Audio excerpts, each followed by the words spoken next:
All right, well, Tony, we've got Tony Nigro here. He is the founder of Big Tony's Pizza here in Cookeville, Tennessee. And how long have you been in Cookeville, Tony? Oh gosh, in Cookeville, just the time we've had the business, 9 years. I've been in Tennessee since 1996. Yeah, so not a newcomer here to Cookeville, not a newcomer really to Tennessee. No. Many of our viewers here, we have a YouTube channel. We put this out across different platforms. A lot of people know who you are. They've had your pizza. They might know your family, and a lot of people don't. Mm-hmm. And so we're going to jump in today. And so part of what our what Leadership Across the Table is all about is hearing founders' story. People are so astounded by how does anyone own a small business? How do people do that? And people are really interested in hearing the backdrop. Before we jumped on, you were just talking about your life. You had a colorful life. You've done a lot of different things. Yeah. And we'll get into some of that, but talking about Big Tony's Pizza, what's the genesis there? Obviously, you're Italian, grew up in New York, right? Yeah. Let us know kind of the backdrop to how you got here. Oh, goodness. Well, I tell people this all the time when they come in my restaurant. Every good New Yorker goes to Florida first. That's just part of it. That's just part of it, and it either takes or doesn't take. And in our case, I loved it. Originally, my wife loved it. Then a little bitty thing came along called Hurricane Andrew. Scared the bejeebers out of her, and she said, "Get me out of here." And this is in the early 90s, right? Yeah, 92. Yeah. So I was working for the government at the time. They were sending me all over from the Mississippi to the coast, from Florida, tip of Florida to New Hampshire. Okay. And so I worked with a lot of guys all over the country, and I was at a meeting, and I said, "Guys, if I'm relocating my family, we're not going back to New York, and we're not doing Florida. Where do I go?" And they said, "Kentucky, Tennessee, North Carolina." That's the three options. That was it. They said you get the biggest bang for your buck, the most money. And I had a lot of kids at the time. I didn't have all 9, but we had 6. Yeah. And I wanted to raise them in a good environment. And believe it or not, even coming from New York as a young man, I worked on a farm.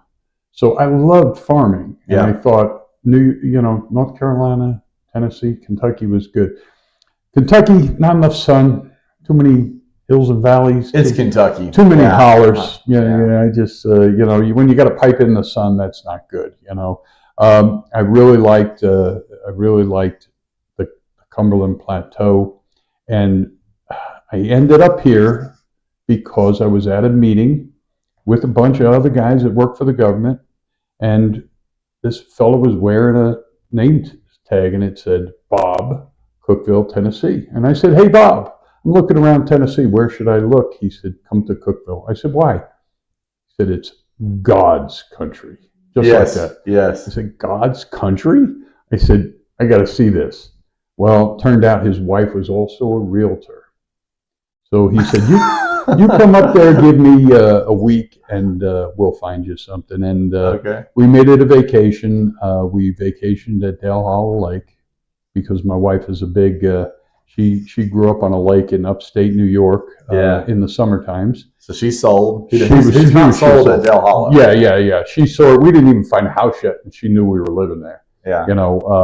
And after we looked at an average of 8 homes a day for 7 days. And the second home we looked at was the one we ended up buying. Yeah. And we bought a 25-acre little farm, and I wanted this big plantation house that I could fix up for all the kids. But at that time, everybody was buying those homes, and they were fixing them up themselves. So I said, all right, we'll just find something that I can add on to. So that's what I did. I bought something up in Livingston, and we added on to it. And it's centrally located for what I was doing at the time, which was traveling, like I said, from New Hampshire to Key West, Florida, from the coast to... What governmental job are you in at this point? Well, at that point, I was... I originally started with FEMA, and then they got engulfed by Homeland Security. So I did stuff for them. Homeland, And as long as I could get to the airport quick or get to a major highway. So I-40 and Nashville International was perfect for me, and I would just pop in and out, and when I left, my wife was responsible for taking care of all the kids and feeding all the There's kids. only 9. Yeah, there's only 9. There's Yeah. only 9. There was only 6 when we got there. Yeah. But She didn't know there was going to be 3 more. Yeah. She said, my wife is a great baker, but she doesn't care to cook very much. And when she cooks, it's very time consuming, and kids don't wait for food. No. So when I came back, every time I came in off the road, they would say, "Dad, make us food," and it was like an IHOP. I was making 7 different meals for 9 different kids. It was crazy. But, yeah, I can imagine that. Yeah. So we, everything I do I always wanted to open up a pizzeria. And it's just because, again, everyone's thinking, New York, Italian, but really, I mean, with your heritage and your culture and being from New York, I guess you just were around really good pizza as a kid with your parents. Is that safe to say? Yeah, that's safe to say. I tell the guys all the time. They ask me, these are kids from the area. Well, how does Pizza Hut, Little Caesars, Papa John's make it in New York? They don't. They don't make it in New York. Yeah. I said, when I was a kid, they were building a building. It was a Pizza Hut. It took them 6 months to build it. They were in business 3 months. It's been a Chinese restaurant ever since. Yeah. I said, it's not a thing. Every corner, there's a pizzeria, and every slice tastes just a little different, And before I opened up, and I would go visit Mom up there, I would, in the middle of the day, I would take a little trip and go around to different pizzerias and try them all. Wow. Just a slice, slice here, slice there. I had good mentor. I had a fellow I went to college with that owns 2 pizzerias up there, and I went to him for everything, business wise for a pizzeria. But the truth of the matter is, I was not going to be a pizzeria. I was going to be a barbecue wagon. That's where this started off. Yeah, I was going to be a barbecue wagon up in Livingston, Tennessee, and makes sense. The powers that be up there decided no food trucks, no food trailers in the city limits. Gotcha. Probably because somebody on the committee owned a rib place. I'm not sure. I wasn't at the meeting. Yeah. But so then. Anyways, no food trucks coming to town. Yeah. So then I thought, well, we'll do it down here, and I said, who's going to buy barbecue from a New Yorker in Cookeville when you have all these wonderful Rib City, Stroud's, So, and I said, why don't I stay in my lane and do what I'm good at? And, everything I do is what my mom did in the kitchen, and I'm one of 10. Yeah, okay. And I'm the second oldest. What part of New York, by the way? Well, I was born in Brooklyn. Okay. And my dad's from New York City, Hell's Kitchen, and Mom is from Long Island, which at the time was a farming community, potato farms. And she was a nurse, went to school in the city, and that's how they met. And ended up in Brooklyn. And then after 3 kids, they moved us back to the island to get out of that. And but in my little world in Long Island, in the house I grew up in a 30-mile radius, there's 150 relatives. Gotcha. Because Mom had 10 kids, her sister had 6, her brother had 4, her other sister had 6. Yeah, so everybody. So Christmases, Thanksgivings, were. Isn't it sad that that almost seems like a fairy tale now? In the United States. Yeah. So you had this really strong Italian cultural heritage too. The food's not just with Mom. You've got all types of of pizza and Italian dishes that you're growing up with all throughout your adolescence. Absolutely. Yeah. Okay. Absolutely. Yeah. Stuff that when I first opened up Big Tony's, I offered some items that I don't have right now because people couldn't understand them. I would show them a picture of it, or I'd show them the dish, and they would say, wow, that looks good, but no, I'm not going to have that. I'm going to have that over. I'm going to go with what I know. They went safe. Yep. They went safe. And that's cool, So we had to adapt and overcome those ideas, Okay, so it starts off, I'm in Tennessee. I'm gonna stay out of the barbecue world here. There's a lot going on. So you make the decision to go with the pizza. So the pizzeria, the genesis is, what year do we start? Do you open up Big Tony's Pizza? 2016. Okay, all right, yeah. And so okay, yeah. And so 2016. So you are, we're about 8 years in. Yeah. That first year, you decided to kind of go large with your menu, is what you're kind of saying, and you found out real quick that pizza is what Southern, your general Southerners are going to order and buy. Yeah.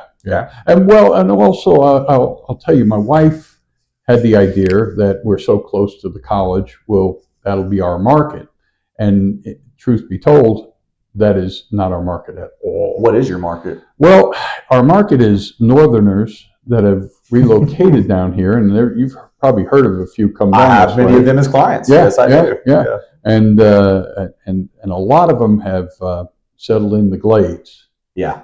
So I always kid with, maybe I'm not kidding, who knows?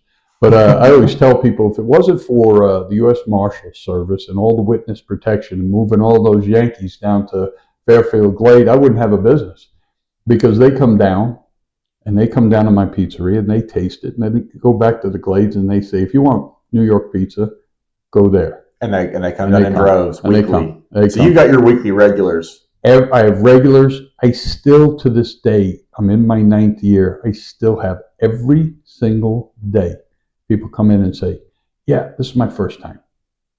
Yesterday I had 5 new couples come in. I have to tell them myself, I haven't been. Yeah, see? Here's what I think with food is that, like, man, once you find a customer, that you got a customer. You've got a customer there. But it is, like, what is it? It's just muscle memory. Oh, the kids are hungry. What are we going to do? We're going to dial in Domino's. We're going to grab Papa John, whatever. And is it good? No. It's not when you have real pizza, not when you have real food. Have you seen growth? 16, 17, 18? I mean, has your, And really, there's no. COVID, everybody suffered during COVID. Yeah. Not the pizza business, not the Mexican business, and not the Chinese business. Our staples, baby. Everything that can travel well. As soon as the governor shut the doors, it blew us up. You couldn't sit down anymore. 85% of my business is takeout or delivery. Let's talk about that. And so I was just thinking about that. And obviously, I'm not in your shoes. Like, that was a big thing early. When did you start offering delivery? Was it during COVID, or were you doing that before COVID? We were offering it before, but it was a slow growth. We started with the We Deliver Cookville and the DoorDashes and those people. But you lose control. And I'm a control freak. Yeah, it's your product, right? It's my product. I wanted to get there good. Had an Uber driver show up on a motorcycle for an 18-inch pizza. That ain't good. In the rain, So that's a whole story that someday we'll sit around and have a chat about. But anyway, So I immediately went to my own drivers, and it was a slow get. But COVID changed that all. Okay. Once COVID hit, then my deliveries went up, and we offered it. We told people, we have control over the time frame. We have control over the product. If you order from one of these services and don't get it right, call them. Don't call me. You want it right, come to me. And you all offer just cookable city limits, or now is it Putnam County? 10 miles. 10 miles. Yeah. 10 miles. Okay. Just arbitrary 10 miles. You got to make it something. You got to do something. Yeah. Because of the country and all that other stuff, And my drivers, we do a rotating thing where if I have 3 drivers that night, they take their turns and they know who's next up, and they love to drive. It gives them a minute off their feet, a minute away from the hot kitchen.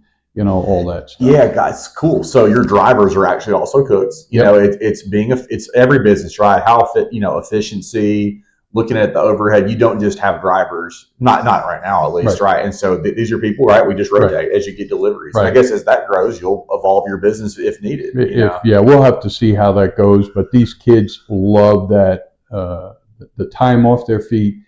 So the cash tips, they love that. Yep. And we pay them a fee to do the delivery as well. So they love all that stuff, and I don't know a single one that says, "Oh heck no, I don't want to do this." Once they've tried it, So Yeah, they like the delivery. It's It's a been lot good. easier now with Google Maps and everything else. I Oh, always yeah. think about like 1994, Yeah, college students there trying to deliver pizza. Like, yeah, I would be lost yeah, trying yeah, to figure yeah, out how to get. yeah. Yeah. And it's not for everybody, meeting the public face to face. Nope, we cannot do it. They'll go out there and they'll get a 37-cent tip, and then the next one they'll get $20. And I say, in the end, it all averages out.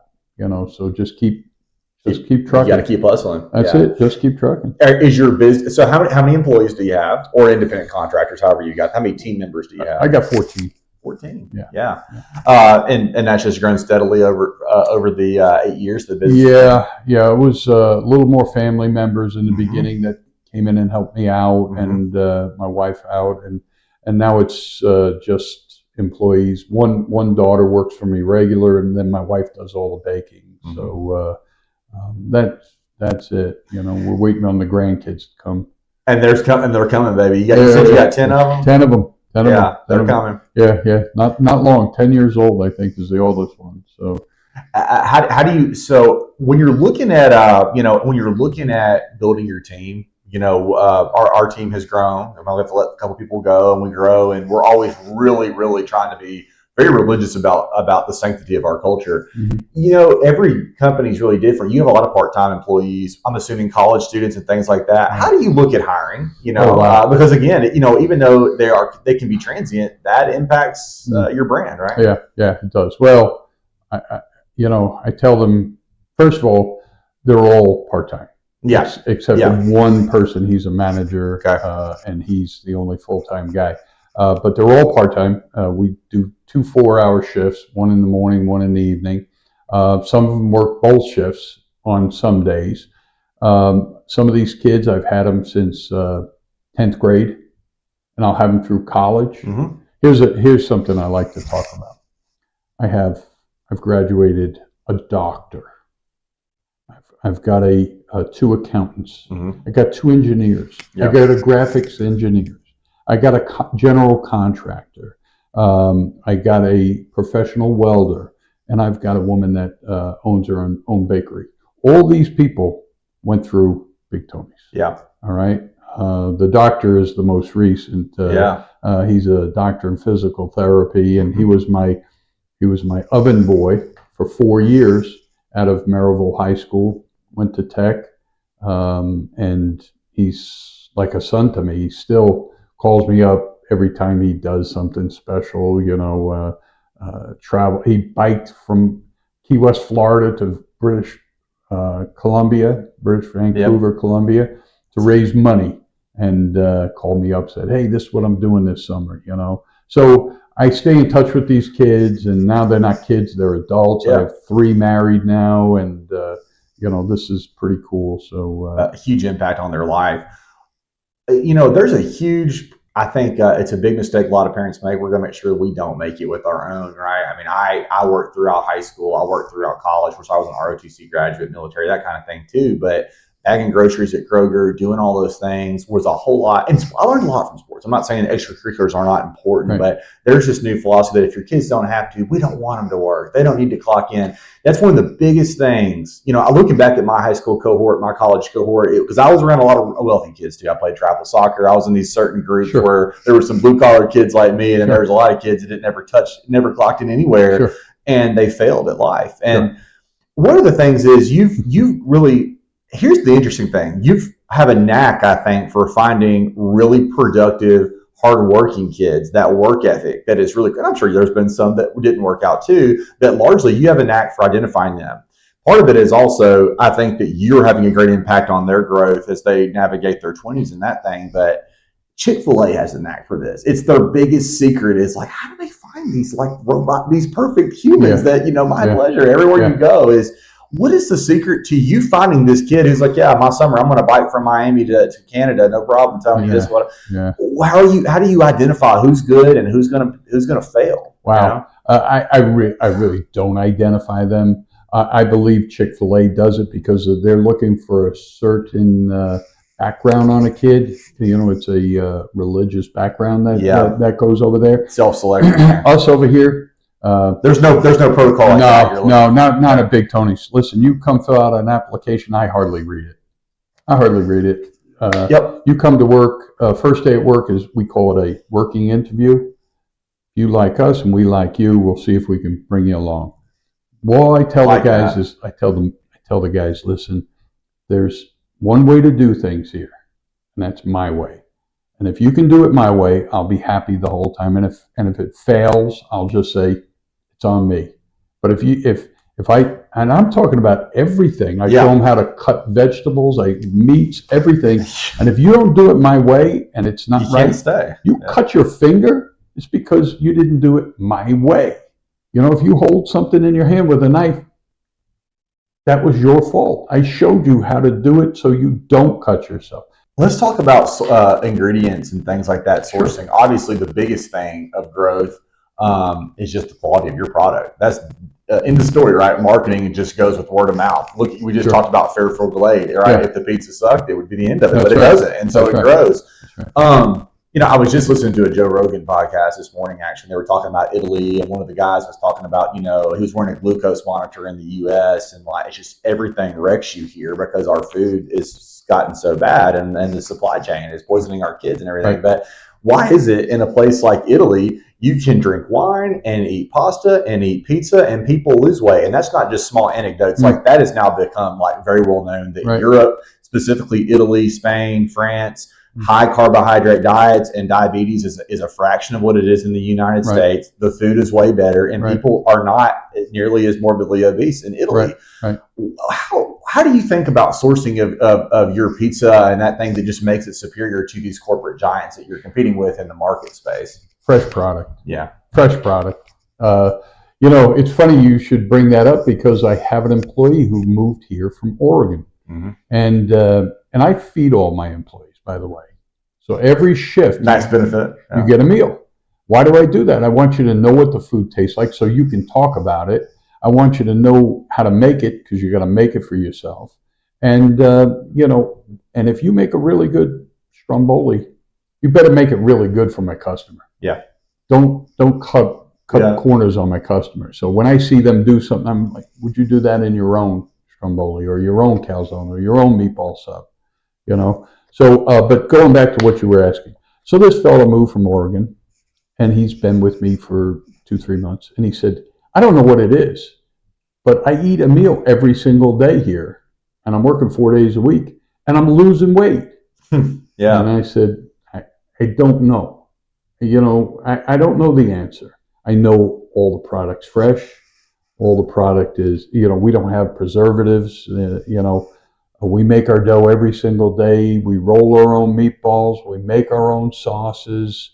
I think that is the answer. It's not. There's not a complex answer. Like, it's just you're cooking your food from scratch every day and fresh every day, and like that is just, unfortunately, like that's not how our diets are most of the time when it comes to wheat and everything like that. We're not eating that way. Right. No, it's you know, the flour doesn't sit around. The product doesn't sit around. There's so much in and out, you know. The only time we ever had any flour around was when the Russian war started. I had to buy a bunch of flour before the price went up. So I bought 6 months supply and stored it so that I didn't, and of course the price did go up. It went from $11 to $15 a bag, and I didn't have to absorb that cost. You know? Yeah, that's because Ukraine's the breadbasket of the world, right? Yes, Lithuania is it. 40% of flour comes out of there. So know that. Yeah, they don't. So it's a crazy thing. But no, going back to what you said, it's all about freshness, and we go through product really, really quickly. That's why COVID was really hard to navigate, because all of a sudden there's a shortage of this or a shortage of that. While your demand was simultaneously increasing. Yes, exactly. So I gotta ask. So you're 65 years old, still motivated every day, still going. You go in every day still? Every day. Yeah, every day. You're in there. Yeah. Even the day we're closed. Yeah. You're there. This is your baby, right? Yeah. It's the same with our business. It's really the same with any successful business, right? The founders can't just see you later and not be. But one of the things is, what is your, at 65, you got 10 grandkids, 9 kids. I know family's a big part of your life too, which, I think that's awesome. And so our cohort is millennials. There's this huge just push of just like anti-marriage, anti-family, me. I can do more. I can work harder. I can grow a business. Kids are going to be grabbing at my sleeve, my coattails, pulling me down. It's kind of sad. There's a lot of that though. Yeah. And you're proving that now, number one is, God and family are first, and you can do it all. Absolutely. You can have an amazing business. Absolutely. What's the future to grow? I think it's, when you listen to, I listened to John Mackey recently, the founder of Whole Foods, some of these really cool food entrepreneurs that decided to grow a really big, thing. But what is your idea with Big Tony's Pizzeria? You might have some family interested. I mean, have you thought about growing this into different locations? Or I hadn't thought about growing it. It's difficult enough to stay with it, and since my hands are on it all the time, how would I do it in another location? Where would I put it? Sparta, something like that. It would be difficult for me to get around like that. And how do you control the product if Tony himself can't be in Sparta? And that's going to be the difficulty, right? Yeah, that's right. And I might not touch every pizza, but I sure as heck see every pizza. I see every sub that comes out of there, or every calzone, or every stromboli. And I also like to spend time with the customers. I like to go see. I tell them, they say, "Oh, it's good as ever." If it isn't, you'll tell me, right? And they always say, "Yeah, but it's never going to be like that." Well, but if it is, you'll tell me. So I have customers that think about the next person down the line. And I want to be around them all the time. Yeah, you feed off that energy. Oh shoot, yeah. That's just a fact, right? Yeah, we do. That comes into your mindset. Absolutely. So you love being around the people. That's part of what keeps you getting up and going every day. Yeah. It was nice during COVID not to do dishes and wipe tables and vacuum floors and silverware and all that, but I missed the clitter clatter of people in the dining room, so once they started coming back, it's nice to we feed off go over that. Sure, I do like to hear somebody say, "Yeah, I love my meal," So I get to visit with the families, and they have young kids, and I have another thing I tell them all the time. How old are you? 10 years old? 5 more years, you can work here. 6 more years, you can work here. Whatever, And I've had a couple kids come back. I talked to them when they were 12. Now they're 16, and now they're looking for a job. You know? I've got one family. I've hired 3 of their sons. 3 of their sons have worked for me, and that's one that's the professional welder now. And now I got his youngest brother in there. So it's cool. It's cool. Very cool. Yeah. Everybody. Big Tony's Pizzeria here in Cookeville, Tennessee. Please get it. We're going to become a customer. We're going to have our firm lunch. Yeah. All right. Looking forward to it. Yeah, definitely. Tony, thanks for coming on Leadership Across the Table. Thank you.